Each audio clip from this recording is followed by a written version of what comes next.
second week of the Charterhouse sessions. This week we have Aaron Murray in the studio. Aaron's recently joining the PA shop / Charterhouse Studios. Now Aaron, what is your primary role going to be here? Well, basically I'm going to be taking over the job of engineer at Charterhouse, get this place rocking again. I haven't had anybody in here full time for a little while, and kind of started discussing with the Schroins here about doing something and creating a partnership and trying to get more bands in and get just more music happening in the studio. And I think it's going to be a good thing. It'll be a good partnership. So, your background. My background, I started off like many, kind of in my parents' garage and getting into things like that. I remember I had a little boombox and had a little graphic EQ, and I found, well, if I pull this middle one down all the way, it makes like the vocals go away. And so I was kind of like inventing karaoke when I was a kid. And from that, it just got into playing guitar and getting more into music and that type of stuff, and playing in bands. And then, well, we need to record the band, so then they just kept going from there and spiraling out. And I then went to OEArt quite a while ago now, and did the course there, and was lucky enough right outside, just after graduating, to get a job working with Dan Broadbeck, who's a Juno award-winning engineer, and worked with him for a bunch of years. And that's where I kind of, I'd gone through school, but that's where I really learned how to make records and how to work with bands and, run gear properly, use the gear to really make music happen, and that kind of thing. How to be more of a producer, the psychology of bands, to push them, when to, let them do their thing, how to yell at them nicely and get the best performances out of them. And then after a few years of doing that and kind of soaking all that up, I ventured off on my own and started doing records on my own, and have been rather successful since, and I'm quite proud of that, I guess. And now looking at starting up something new here with Charterhouse and keeping it going with the facility here. So, yelling nicely at some of the bands. Who's some of the bands you've yelled nicely at that you've well, I've gotten to the point, because I've worked with them for long enough now. Like I've done the last worked with the last 6 Helix records. So at first it was a little weird working with them, like Brian. He's been around for a long time doing this and sold a lot of records. So at first, being the young kid, it's like, well, that was great, but can we do it again? Turns into I start learning how the guy works, and it's like, yeah, Brian, that sucked. Let's just do it again. And I just start pushing him, and then he gets frustrated. But then that emotion and that frustration all comes out, and you get, oh, okay, great, that's exactly what I wanted. Okay, come on in, and that's kind of the thing. Like you've learned as being a producer, is that being thrown in like a psychologist or whatever, it's just like you've suddenly got to figure out, how 4 or 5 different guys all work, and what guys the really, what's the word I'm looking for? Like, the dominant guy, and who's kind of laid back, I guess, and who's more vocal, or who's, yeah, sure, whatever you want, man, or yeah, I don't like that. Like, this is what I want to do. This is the way I wrote the song, and things like that. But you learn to push and pull at the right times and get the best of everybody, and hopefully end up with a wicked product in the end. So egos are a delicate thing to tiptoe around at times, and you have to learn the hierarchy, especially within a band. Who's at the top, who's the quiet, who kind of is the diplomatic one, who's maybe not so diplomatic. So it's a lot of stepping gingerly in your situation, right? Yeah, and that's like exactly it. Like I said, with like Helix, it's like, there's a band that have been around for many years, and I'm the young up and coming kid, so it's like, well, should I say something because it was a little out of tune, or should, but he's done this, and he's worked with like people, the same engineers that have, Mike Stone, that have like recorded giant records, and who am I, so you get kind of weird. But after a while, like, you just say, hey, it's going to make it better, so I got to say something, and gotten to the point where, you know, we'll talk about it and say, hey, you know, I'm glad I can push. Oh, I want you to push me to make, you know, I want this to be good. I'm used to spending 2 weeks on singing one line on a record, where now we'll do a whole record in 2 weeks. So you know, things have changed, but like I said, there's just something you learn over time, and you know, hopefully it doesn't come back and bite you. You say the wrong thing at the wrong time and piss someone off, but yeah, usually you luck out. So, do you find, for the most part, musicians in general, if you're blatantly honest with them, even if you're telling them something, and let's face it, you're a musician, I'm a musician, we all know when you tell someone about their craft that they take great pride in, you know what, you're maybe not doing that the way it should be or could be, then you kind of go in the territory where it's really you're crossing the line in a sense. But do you find musicians, for the most part, are open to, hey, let's try it this way, let's try it that way? Whether it be a pro like Brian and the rest of Helix, or an up-and-coming young guy who thinks he might know a lot more than he... And we've been there, I've been there. Yeah, like, it's one of those things that... It's a lot... I guess the advantages with nowadays is, like, you know, if, hey guys, I don't know if this part's working, it's really dragging, or this, that, like, I pride myself on being, like, as far as running Pro Tools, I'm extremely fast. So to be able to flip things around, or, you know, quickly do an arrangement change and say, hey, what about this?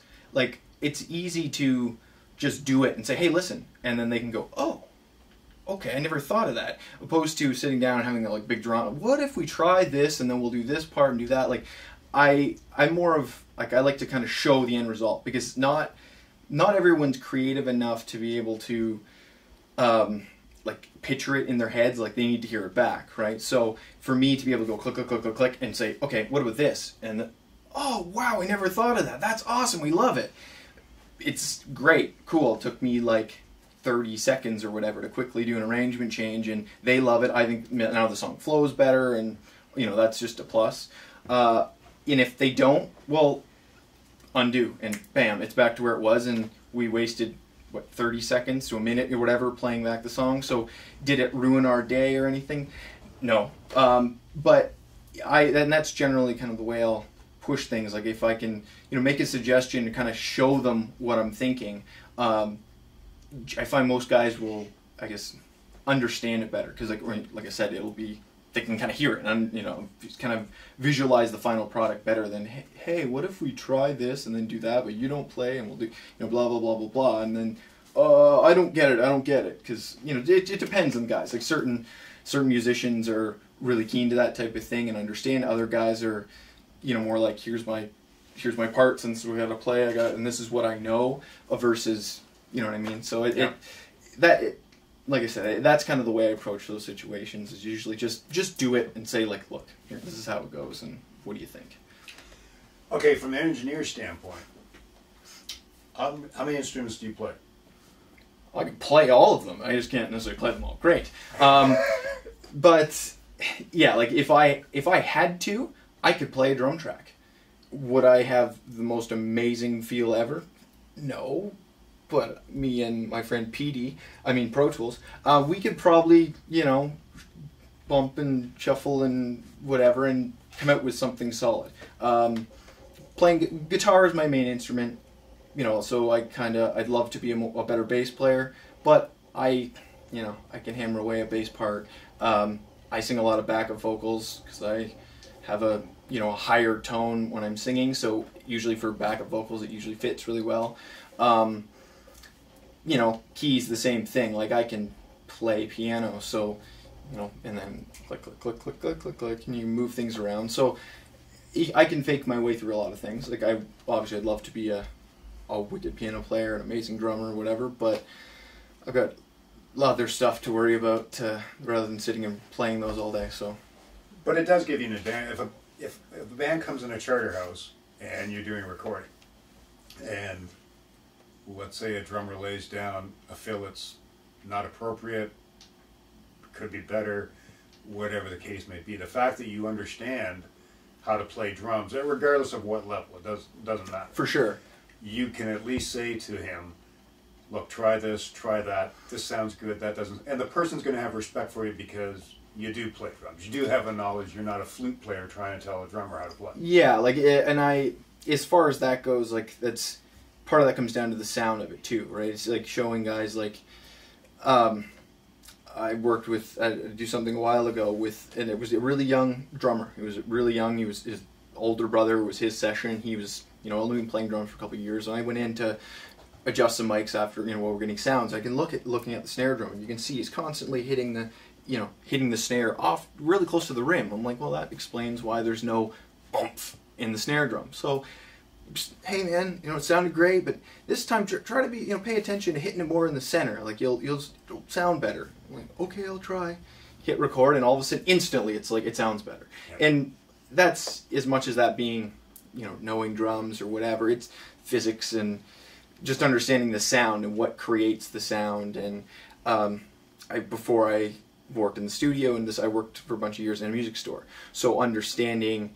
How guitars work and what causes, keeping things intonated, or same with drums, like you're listening, okay, what's that squeak? And it's like, okay, I'm fetching, it's going to be the kick pedal, that needs to be oiled, or it's this, or it's that, or it's things, or being in the studio doing guitars, same kind of thing. You're hearing, guys, palm mute, well, he's got a Les Paul, so there's the behind the saddles, get all the strings, well, those resonate, or above the net, those all resonate.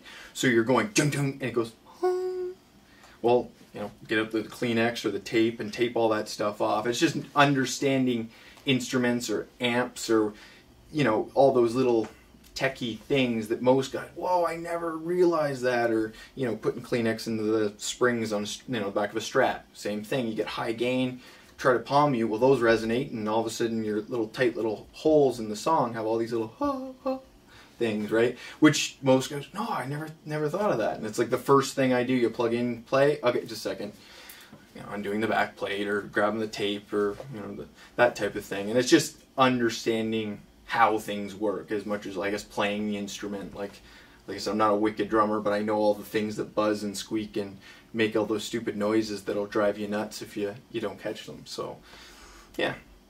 Cool, very cool. How'd you meet Kyle? It was one crazy night, and I was kidding.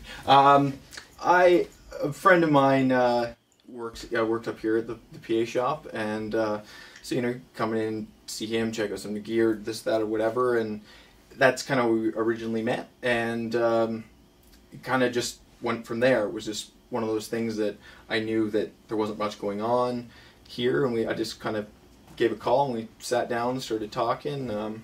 We get along great, so interested in the same kind of stuff. We love, phones and Wi-Fi thermostats for a house and stuff like just like geeky stuff like that. And so we kind of click that way and have a common interest of, wanting this place to do good. So that's kind of how it all came to be, I guess. So moving forward in the future here, any ideas, plans for Charterhouse Studios that you and Kyle have worked together on, discussed? Yeah, like we've got a couple little things that we've been working on, trying to come up with. Something we're investigating is going to be more, like rather than just come in, band sets up, just that plays their tune, I do a little mix, here you go.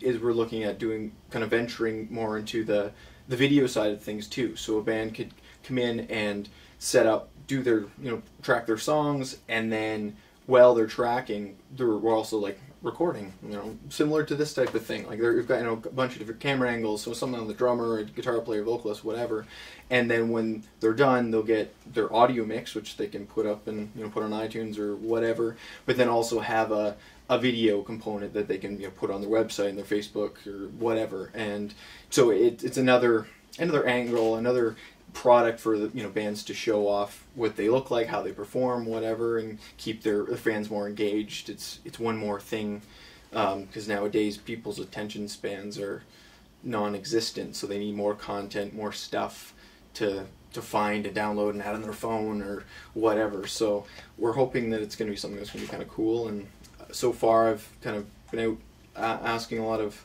like industry friends and bands or whatever people I've worked with, hey, what do you think about something like this? And everyone I've approached with is, wow, that's awesome. When's it going to be available? When are you going to be starting that? So hopefully it's going to be a good thing. So a band could conceivably post this on like if they had an official page, they could post it there, audio and visual. Mm-hmm. They could post it on Facebook. They could use it as a bar package to send out. So the options here are phenomenal. Yeah, like that, and that's kind of the thought. Like, it's not going to be, it can concept video by any means. Obviously, it's going to be, just multi-angle, kind of a camera on each guy, and wide shot kind of thing, whatever. But just to kind of give the overall, this is what the band does in the studio. This is kind of how they're set up, how they play off each other, and that kind of thing. And obviously, just kind of cut between. If the really cool drum fill, yeah, we're probably going to focus on the drummer. Guy ripping a wicked solo, yeah, we're going to focus on the guitar solo, obviously. But that's it's like I said, it's just something more, because people nowadays, their music's free, right? Because it's on the internet, so it's free, right? So giving them something extra that's, hey, if you go and buy our song for for $1 on Bandcamp or whatever, we'll give you a special video for it, or limited, like. It's more stuff, and that's kind of the way I feel so much stuff is going now with bands. Like, it's, you buy a ticket to their show and you get a free CD. It's like, so it's more enticing people to go out to shows or to support the band, because music's free. It's because it's on the internet. Like, so you need something different so that they're buying a T-shirt and then they get the CD or whatever. So yeah. Being involved with young bands, established people like you've already talked about, if I was to ask you one question as to how to re-engage people to go back to see live music, not that they've totally drifted away from it, but to get it stronger again, what would be your recommendation? I don't know. If I knew that, I would save the music industry. That's I don't know. That's one of those questions. It's so hard now. Like, people, like I said, it's the attention spans. Like, people don't. Music's free, so I don't want to go out because I got to pay cover at the club, or it's. I don't know. I really wish I knew how to answer that better. Like, it's a tough thing now. Like, I haven't been playing live for a while now, but like with the last project I was playing with, it was trying to the same kind of thing with promoting. Like, it's not, people want more out of it, right? So to entice them to come out doing, I don't know, like, obviously having, if it's merch for bands, so it's not this, you constantly have to be evolving and changing, because even if you get someone at once, well, that's great, cool, you had, a couple hundred people come out. Well, unless you blew their minds and whatever, it's getting them, it's not just getting them out, but it's getting them back. Because everyone's been out to a rock show and seen a band, but are they going to go back and see that band again? Like, and I think that's part of it too. It's like, everyone can put up their Facebook page and, hey, here's our demo, or here's, whatever new CD we just released. Come out to our CD release party. And yeah, you have a CD release party and it's amazing and it's huge. And then, a month later, hey, we're playing here, and no one comes. It's like, why? Well, we already listened to the CD, I'm bored with it, I don't really care, and, I bought their t-shirt, so why? Like, it's keeping it interesting, right? So having, ever-changing, merch, or having every show you've got a new download card to download a new song or something. So it's, again, a reason for people to come out, or giving them something, a reason to come out. Like, obviously the band's there, but people's mentality of what music is and the worth of music, it's free, right? It's on the internet. So they just don't think about it the same. Like, I know obviously this appeals more drastically towards a younger generation, obviously, but even that, it's, most people have a smartphone now, so it's like, well, I can just go and get that song, I don't really need to go out and see them live or whatever. And it sucks, but that's kind of the way it's going. So if we can save it, turn it around, I don't know. We see, for a guy who thought you didn't have an answer, you did a pretty good answer in that. I guess. Yeah, it's like I said, it's a weird thing, music in the whole industry, if you want to call it that anymore. But yeah. Okay. In closing here, you have one shot to work with any artist in the world, from front to back, the whole project. Who would it be? Oh, wow. Wish I would have got this one ahead of time. There's a reason why I didn't let you know ahead of time. Oh, crap.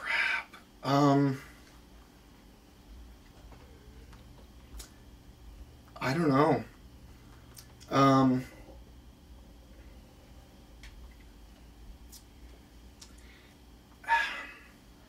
I'd probably have to go with someone or band. I'd probably say someone like Dave Grohl, because the guy doesn't really do he doesn't do anything that sucks. Like, it's always a wicked song, awesome melody. Which is, to me, that's all about a wicked song. So a band, that's a wicked players is awesome, but unless they're wicked songs. And I started playing to Nirvana, he's obviously a really integral part of that. And the Foo Fighters have not stopped doing great stuff. So probably, I'd probably say Foo Fighters / Dave Grohl and some other offshoot projects that he's doing, because they're all awesome. So probably, just because it's all about the song with him. So you and I were talking last week, and two things you brought up which I thought was really interesting, and I agreed with one of them for sure, was the fact that David Grohl in the last Foo Fighters CD, they did it in the garage, which was very impressive. It was in the garage with a small API and a giant rack of wicked outboard gear and stuff. But yes, it was theoretically tracked in his garage. But just from the standpoint of it being raw, it was a really cool thing to accomplish, because it was a throwback to 30, 40 years ago.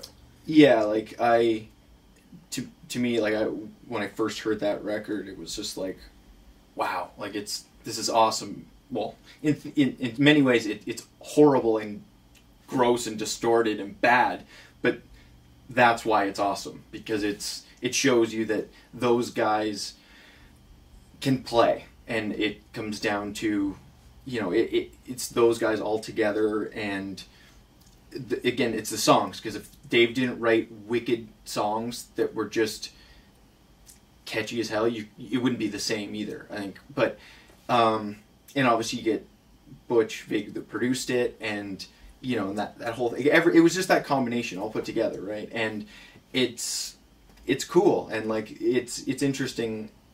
We actually kind of discussed this, last weekend at the same time, was the fact that there's that kind of everything's coming full circle now, because it turned into bands used to, if you sucked, and because that's what you recorded. Now it's it slowly turned into, well, we can fix that up a little, and then it turned into auto-tune was, people didn't realize you could fix someone that I can't sing, and all of a sudden it turned into like that. Now auto-tune is now like a household term, right? Like Kleenex. It's just, people know that, you can use a computer and do some voodoo, and all of a sudden everyone can sound like Celine Dion. So that being said, it's now turning, you get Foo Fighters do a record in their garage and it sounds amazing. Well, people don't, not everyone, like obviously engineers and musicians realize that that's how it was done, but that sounds awesome. It's obviously all auto-tune and Pro Tools and computers, or like Adele sells 1 billion records. Well, that's just auto-tune. It's not. It's like, well, no,